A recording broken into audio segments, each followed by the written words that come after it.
Nous continuons notre marche pour être à mesure de créer notre maison, notre interface utilisateur. Nous connaissons déjà c'est quoi Jetpack Compose, qu'est-ce qu'une fonction composable, qu'est-ce qu'un modificateur. Nous avons même réussi à créer notre tout premier élément d'interface utilisateur.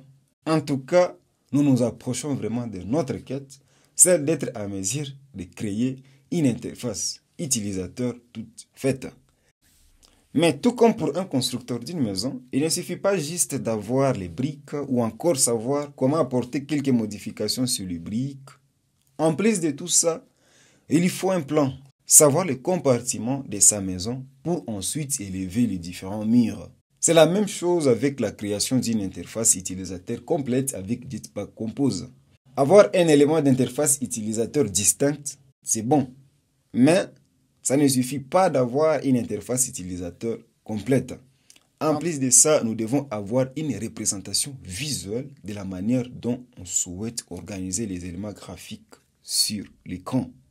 Et c'est ce que nous allons voir dans le cadre de cette leçon. Jetpack Compose nous propose trois manières fondamentales d'organiser les éléments d'interface utilisateur. Verticalement, avec la fonction composable de mise en page colonne. Horizontalement, avec la fonction composable de mise en page, la fonction row. Et de façon superposée ou empilée, avec la fonction composable de mise en page box. Pour afficher les éléments UI sur l'écran, le compilateur compose par trois principales étapes. La composition, qui consiste ici à définir la hiérarchie des fonctions composables, en y apportant quelques modifications d'apparence ou de comportement. Donc, comprenez ici que lorsqu'on est en train d'écrire le code Kotlin pour décrire l'interface utilisateur avec Jetpack Compose, c'est qu'on est en train de faire la composition de l'interface utilisateur.